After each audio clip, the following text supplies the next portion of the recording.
Welcome to Whispers Beyond, where horror, philosophy, and the unknown intertwine.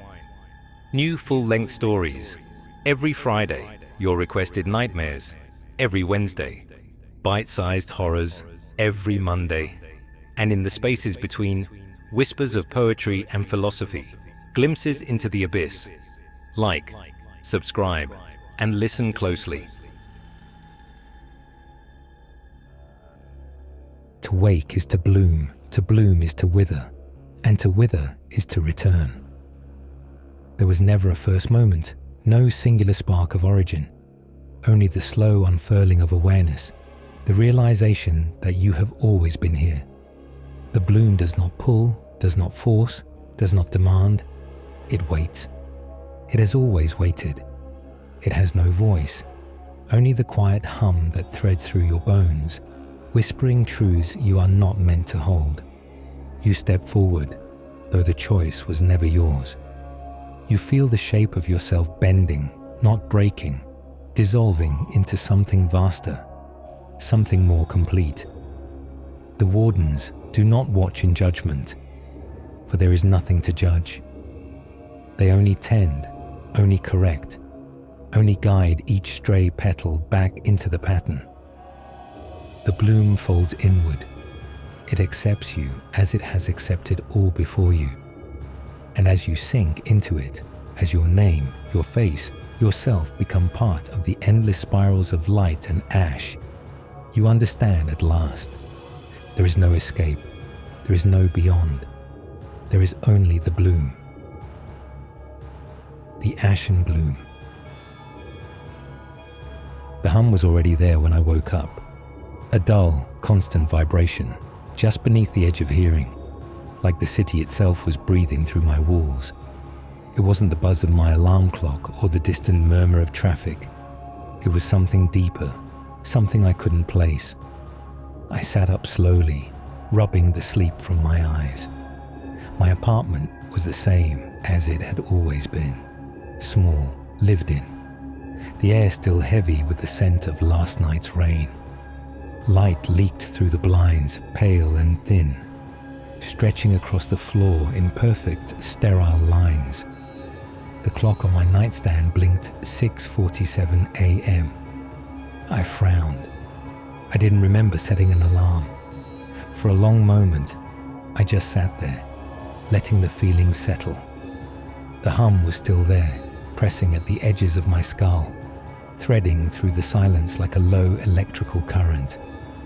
Just a bad night's sleep. I swung my legs over the side of the bed, the floor cold beneath my feet. My body moved through the morning routine like it had done 1,000 times before. Shower, coffee, the monotony of dressing myself for a day I wasn't entirely sure I had the energy for. But something was off. I noticed it first in the mirror. I reached for the toothbrush before my reflection did. Just a fraction of a second too early. It caught up immediately, the delay almost imperceptible, but it had been there. I shook my head, rinsing my mouth, exhaling slowly. Tired, just tired. By the time I stepped outside, the feeling hadn't faded. The air was thick with dampness, the streets still slick from the night's rain. The city moved as it always did. Tired commuters, coffee in hand, slipping between crosswalks and bus stops with mechanical ease. I fell into step with them, blending into the unspoken rhythm of morning. At the intersection, a digital billboard flickered overhead. Missing. A young woman's face, blank-eyed, staring. Last seen. The text broke, jittering into a mess of garbled symbols before resetting. The same face, the same words, then again, and again. A glitch. I looked away. The coffee shop was crowded but familiar. I slid into the line without thinking, letting my body move on autopilot. The barista looked up as I stepped forward, a practiced smile spreading across his face. "Long night?" he asked as he handed me the cup. I hesitated. He was familiar, too familiar. Something about the way he moved, the way his fingers curled over the register, the way his smile held too long. It was like a déjà vu I couldn't shake. I frowned. Have we met? He blinked, just once, too slow. I work here every morning, he said, still smiling. That's not what I meant. For a split second, the expression on his face wavered. Then he laughed, short and mechanical, the sound breaking too abruptly. Maybe I just have one of those faces. I didn't reply. I just grabbed my coffee and left. Outside, the city stretched ahead of me, identical to yesterday. The same cars honked at the same red light. The same woman wrestled with the same overstuffed tote bag at the bus stop. The same man stood in the same doorway, lighting the same cigarette, taking the same drag at the same moment. I stopped walking. The world hesitated. A flicker, a barely perceptible stutter in the way things moved. The woman's bag slipped from her arm, scattering its contents across the pavement. The man by the doorway sighed, ran a hand through his hair. The street light turned green, the traffic pushed forward, and the city breathed again. The hum hadn't stopped. I tightened my grip on the coffee cup. Had this happened before? I told myself it was nothing. A trick of the mind, a fluke, a hiccup in the predictable monotony of daily life. But as I walked toward the office, that feeling of misalignment burrowed deeper, latching onto every detail. The world was too synchronized. Pedestrians walked in perfect rhythm, their steps hitting the pavement in steady, uniform beats. The sound of tires rolling over wet asphalt was a seamless hum, no sudden breaks, no variation. A street vendor handed a customer a newspaper with the same mechanical motion I'd seen him use yesterday, and the day before that, and the day before that.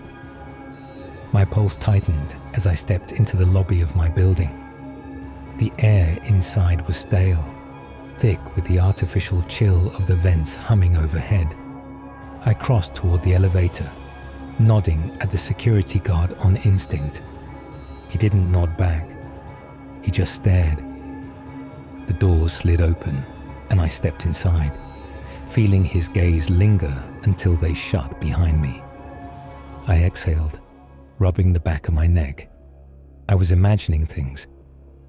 But the moment the elevator doors opened onto my floor, I knew something was wrong. The office felt staged. People were in their usual places, Rebecca chatting at the coffee station, Jeremy clicking away at his keyboard, Mike from accounting pacing in front of his desk. But their movements, they were wrong, like a play rehearsed too many times.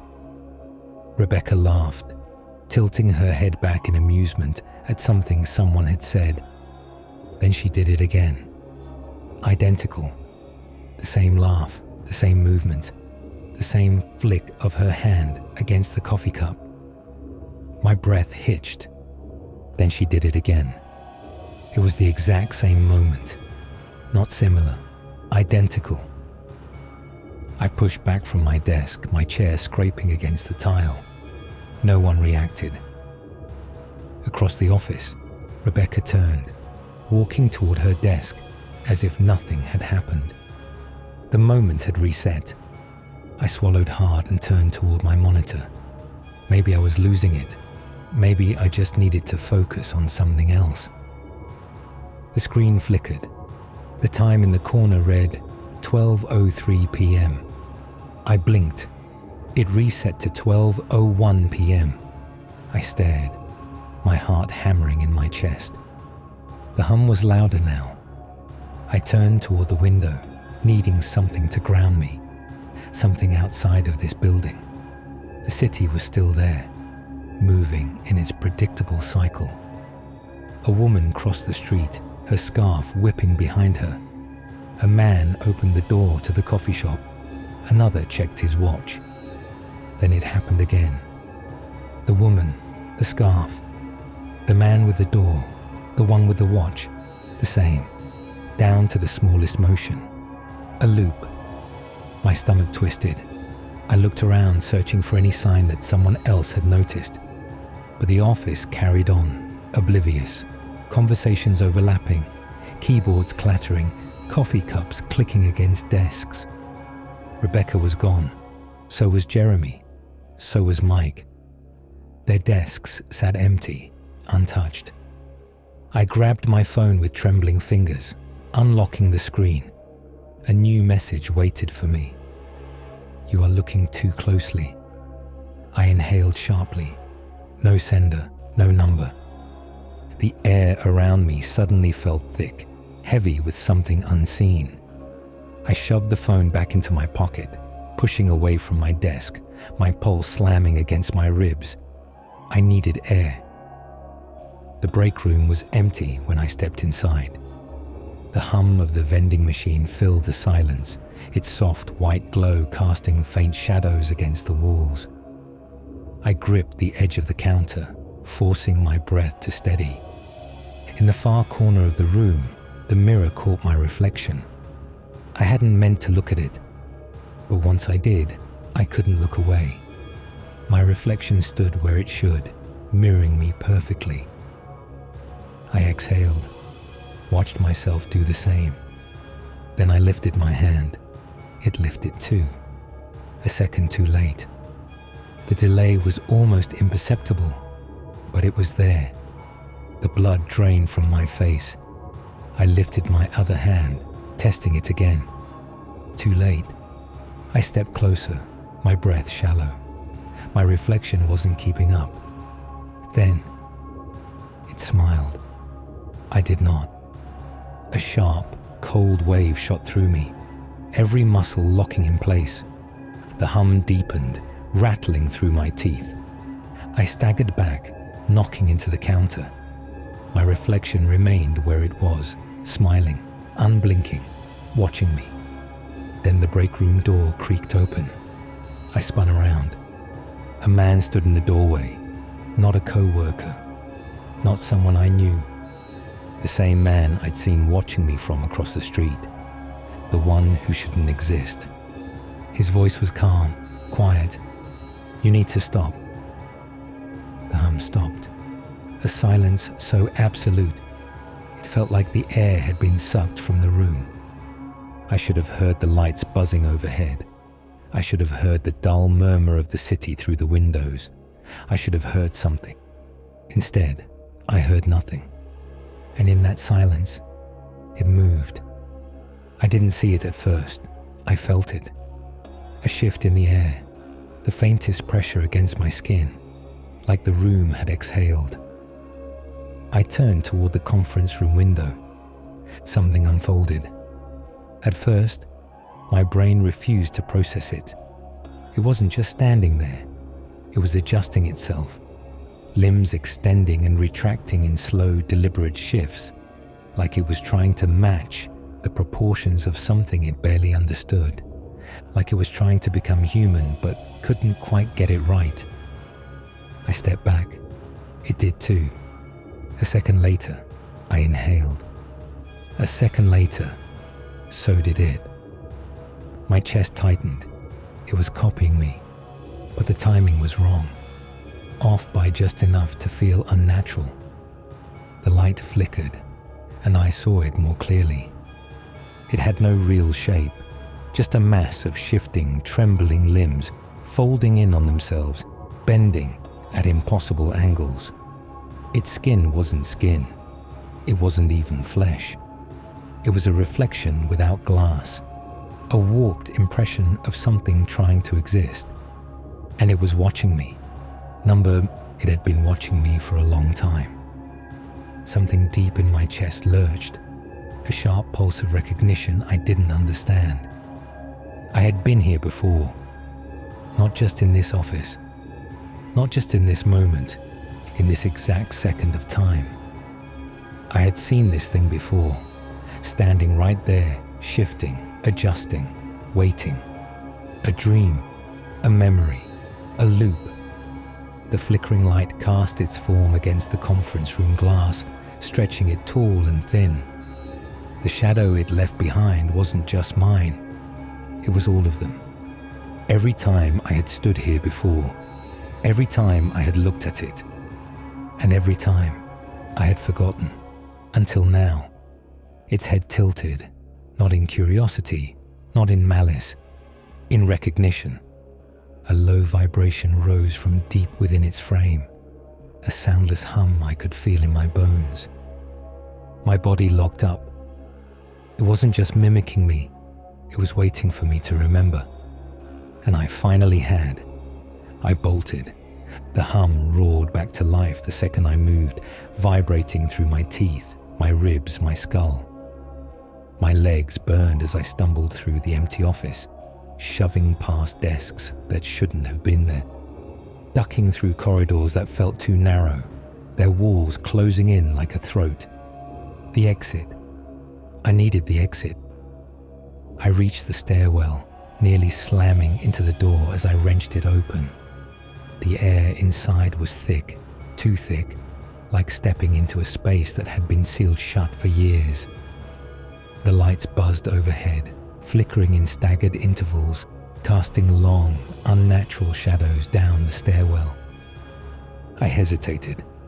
The hum was louder below me. My body screamed, "Don't go down, don't go down, don't go down." I turned and sprinted upward instead. The steps blurred beneath me, my hands gripping the rails so hard my knuckles ached.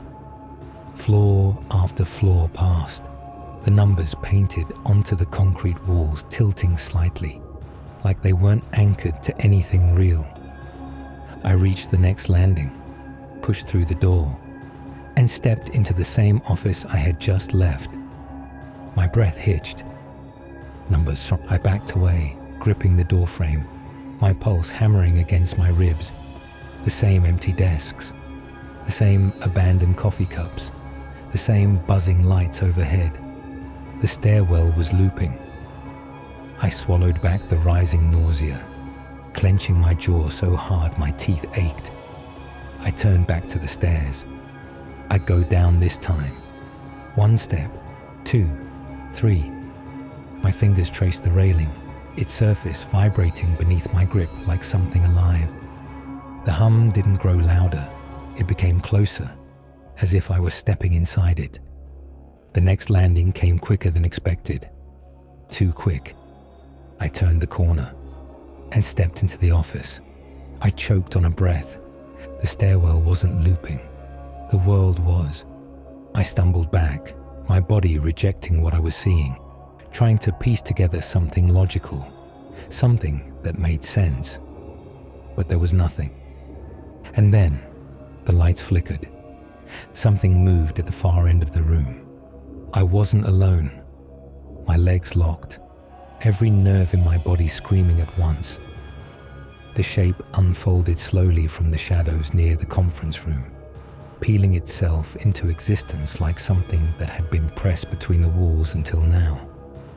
It stepped forward, not walking, adjusting. Its limbs extended, bent, realigned, its frame shifting with each passing second. The space around it blurred, like the air itself was trying to correct its existence, but it wouldn't hold. It was trying to fit, trying to take shape. I backed away, my hand fumbling for the door behind me, fingers slipping against the handle. My breath hitched as it moved again, mirroring me with a fraction of a second delay.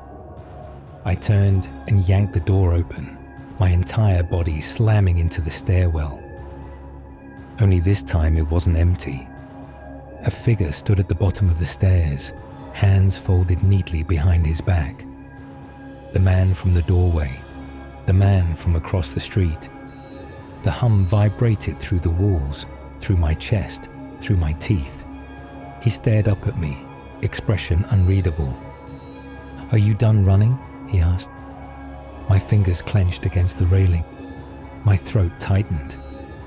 I didn't answer. He sighed, a small, disappointed sound. Then he took a step up, and the stairwell collapsed. Not physically, not in any way I could explain. The space between the steps stretched outward, the angles twisting until the stairs no longer led up or down, but folded into each other.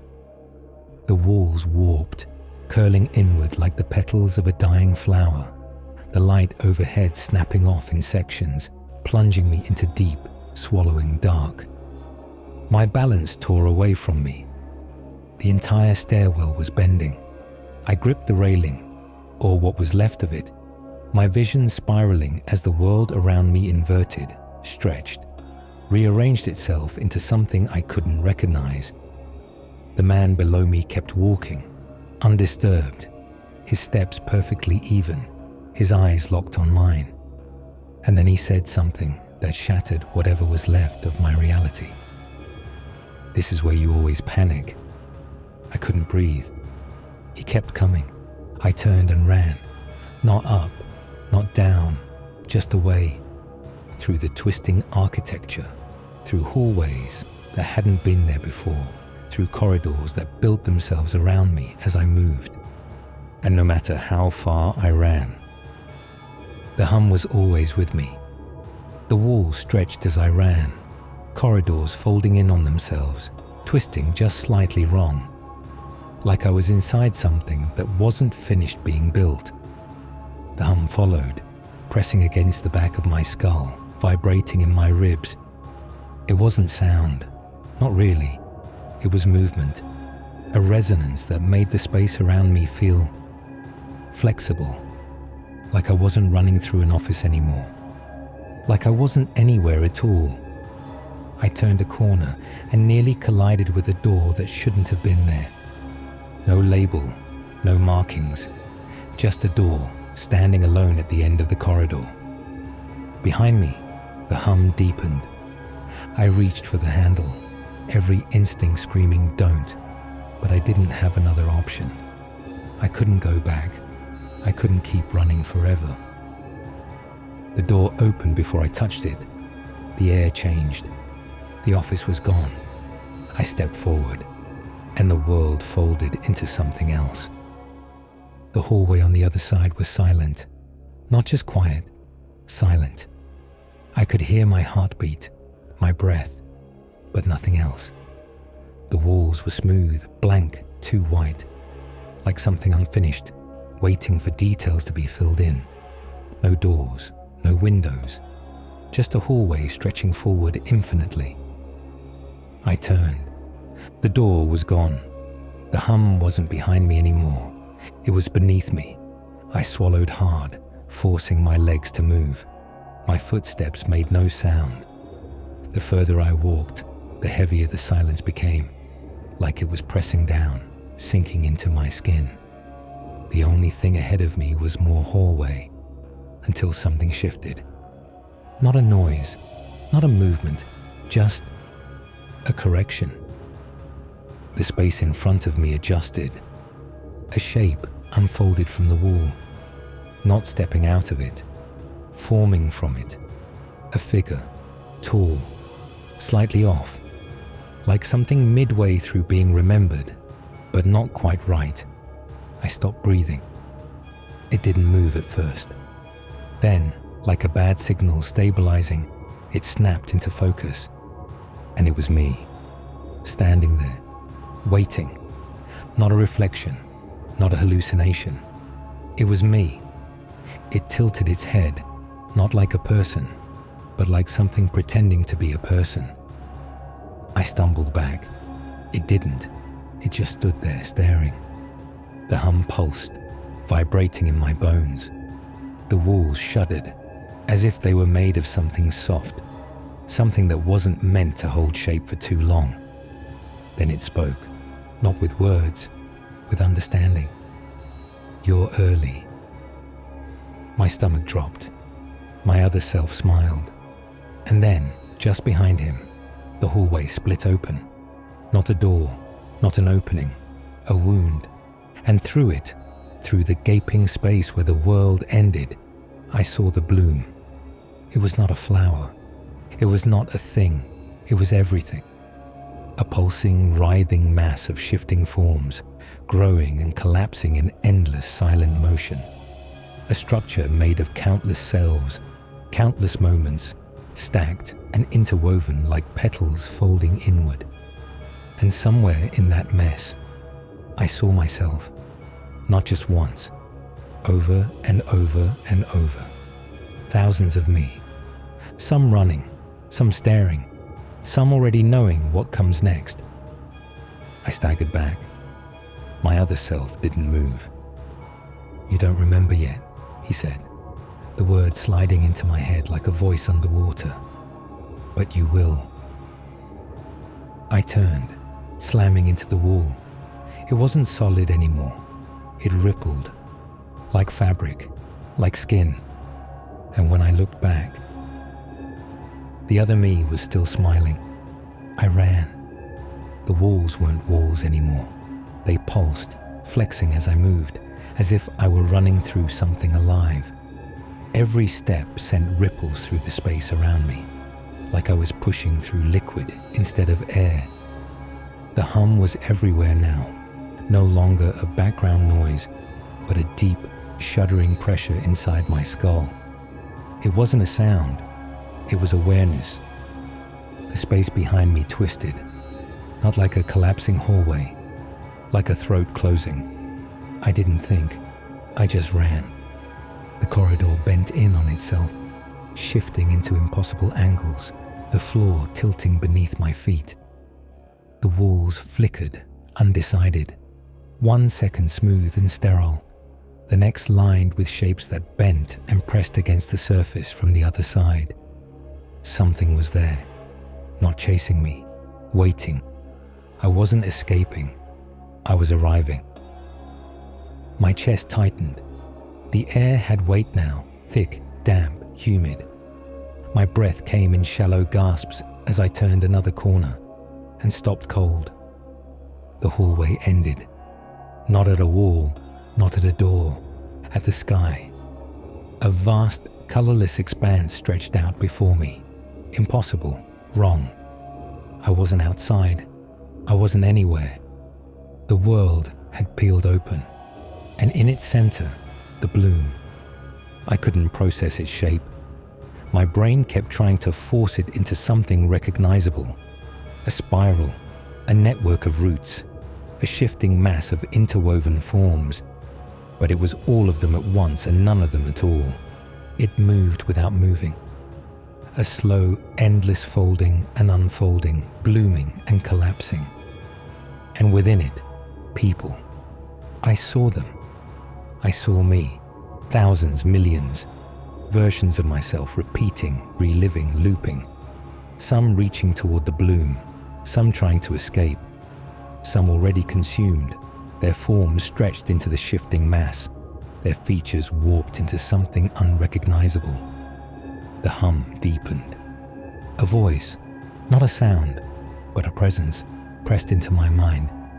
"You have always been here." I choked on air, my body rejecting the truth before it could settle. My hands trembled at my sides. The bloom pulsed. I saw more now. The wardens.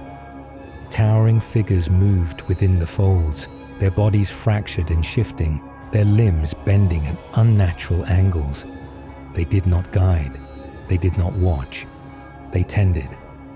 They reached into the bloom, adjusting, pulling, shifting lives like a gardener pruning a plant too vast to comprehend.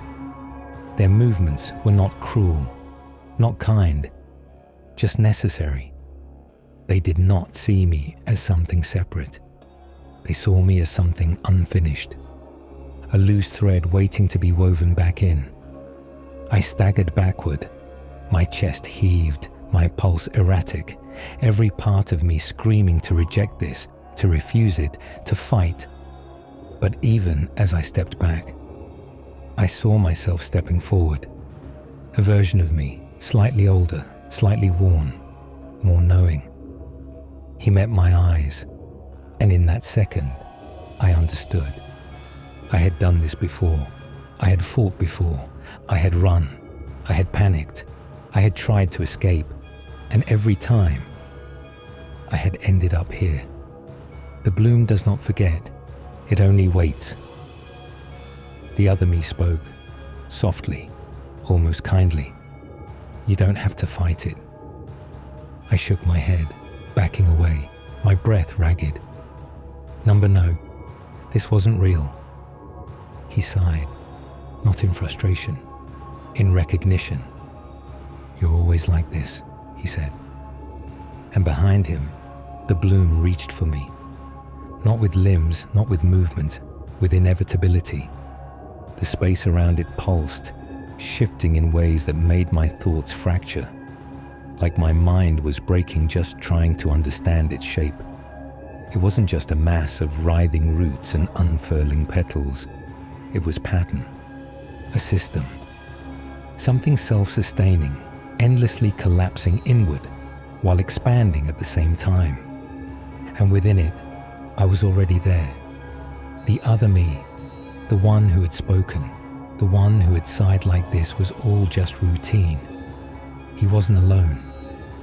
More of me, dozens, hundreds, thousands, folded into the layers of the bloom, some standing, some kneeling, some half submerged in its ever-shifting form. Their faces were my face. Their bodies weren't bodies anymore. They were becoming part of it. The hum deepened, vibrating through my teeth, my ribs, my lungs.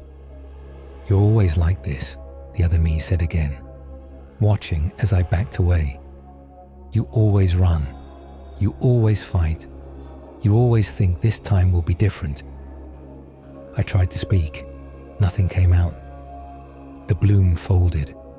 For the briefest moment, I saw past it. And what I saw was everything. Cities that never existed. People I've never been. Lives I've never lived. All of them me.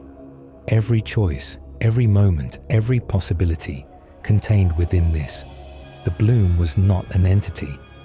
It was not something that simply existed outside of me. It was me, and every version of myself that had ever tried to escape.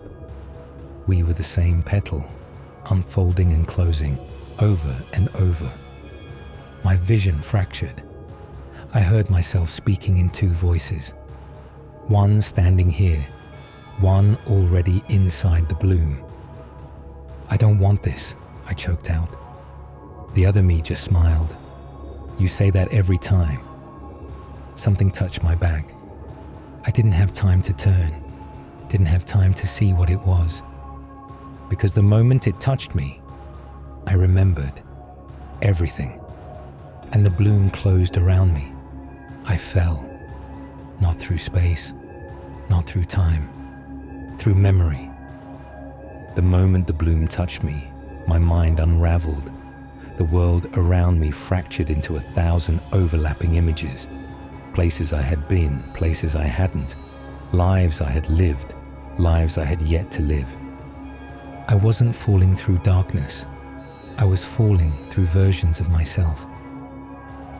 A man standing at the edge of a vast ocean, staring at the reflection of a city that didn't exist. A woman in an empty diner, reading words in a book that were writing themselves. A figure staring into a mirror that only showed the back of their head. I was all of them. I was none of them. The hum became a voice, not a singular sound, but a chorus. You have done this before. I hit the ground, but I did not land. I was somewhere else. The sky was grey and endless. The air was thick, filled with the scent of something not quite alive. I stood in the middle of a city that should not exist. It stretched in every direction. Buildings too tall, too narrow, their windows empty and dark. The streets were perfectly paved, but there were no people, no sound, no movement, just me. I turned. A street sign stood on the corner. There were no letters on it, just a symbol. I knew what it meant, but I didn't know how I knew. The bloom was here. It had always been here. It was the city. I stepped forward. My footsteps made no sound. The sky did not change. The air did not shift. Something was waiting. And then, from the end of the street, I saw him. A man. A version of me. Standing perfectly still, waiting. He was different. Not like the others. Not like the ones I had seen before. The ones that spoke in rehearsed disappointment. This one looked at me like he was afraid. I swallowed hard. "Who are you?" My voice felt small in the weight of the silence. His mouth opened. No words came out. The hum returned, louder than ever. And behind him, the city shifted. Not the buildings, not the streets, the sky. It peeled open. And beneath it, the wardens stepped forward. Their forms weren't solid. They were folding shapes, adjusting their bodies with each movement, their presence stretching into something my mind couldn't fully contain. One of them turned its head toward me. It had no face, but I knew it saw me. The man, the other me, reached for me. His fingers trembled. "You have to wake up," he whispered. The bloom pulsed. The world collapsed inward, and everything went white. I woke up. The ceiling above me was the same as always. The faint spiderweb cracks, the dull, uneven light from the window, the smell of stale air and dust. I was in my apartment. I was back. For a long moment, I just lay there, staring at the ceiling, my body heavy with something I couldn't name. Then, I heard it. The hum. Faint. Distant. Pressing at the edges of my skull like a thought I couldn't quite hold on to. My heart pounded as I sat up, my body moving slower than it should. I pressed my fingers to my temples, inhaling deep, trying to shake off the weight settling in my bones. The dream. Or had it been a dream? I reached for my phone on the nightstand. The screen blinked on. 6:47 a.m. I swallowed hard. That wasn't right. That wasn't right. I turned my head toward the window. The light stretched across the floor in perfect, sterile lines, the exact same way it had before. The hum grew louder. I threw off the sheets and staggered toward the bathroom, flipping on the light. My reflection stared back at me. I watched it, waited. It moved when I moved. Exactly when I moved. Exactly. I let out a shaky breath, gripping the edge of the sink, forcing my pulse to slow. Maybe I had just... A notification buzzed on my phone. I froze. I turned back toward the nightstand, toward the glow of the screen. A message. No sender. Just 3 words. "You see it now." My stomach twisted. I took a step back. My phone buzzed again. "They don't know." My fingers trembled as I picked it up, the glass screen warm against my skin. A 3rd message appeared. "But you do." The hum pulsed. I dropped the phone. The mirror behind me shuddered. I turned toward it. My reflection was still there, but something was off. It took me a moment to see it. The cracks, hairline fractures running down the glass, thin but spreading, like something beneath the surface was pressing against it, trying to get out. A sharp, gasping breath echoed through the apartment. It wasn't mine. I wasn't alone. And for the first time, I realized I had never been. I didn't move. The apartment was too quiet, not just silent, waiting. The mirror across the room still held my reflection, the cracks branching through the glass like veins. I could see myself standing there wide-eyed, breath shallow, waiting for it to... It blinked. I hadn't. A sharp pulse of adrenaline slammed through my chest. My knees locked. The thing in the mirror, me but not me, tilted its head, not like a human, not like a mistake, like a decision. The cracks in the glass deepened. The hum pulsed. I took a slow, careful step back. The reflection stayed still, watching. I knew then I couldn't look away. Whatever was inside that mirror, whatever had been waiting, whatever had been pressing at the seams of my world this entire time, it was coming through. A vibration ran through the apartment, a barely perceptible shift in the air, like the walls had flexed, like something vast and unseen had just adjusted its weight. I felt it in my bones before I saw it. The space behind the mirror bent, not just the reflection, the actual space. The wall behind it curled inward, pulling away from reality like the edges of fabric being lifted, revealing something beneath it. Something deep, something endless. The hum was inside my skull now, rattling through my teeth, my ribs. The cracks in the mirror spread fast, a spiderweb of fractures radiating outward. Until they weren't cracks anymore. They were openings. Thin, glistening slits in the glass, stretched apart like a wound. The thing inside them. I couldn't see it. I could only feel it. Something deep within the bloom. Something that had been waiting for this moment longer than I had been alive. And as I stood there, too afraid to breathe, the thing inside the mirror exhaled. The surface of the glass rippled. And then, a hand pushed through. Not mine, not human. Something that had known me before I knew myself. Something that had always been here. A breath rasped against my ear, not my own. And behind me, the apartment shifted. The furniture, the walls, the air.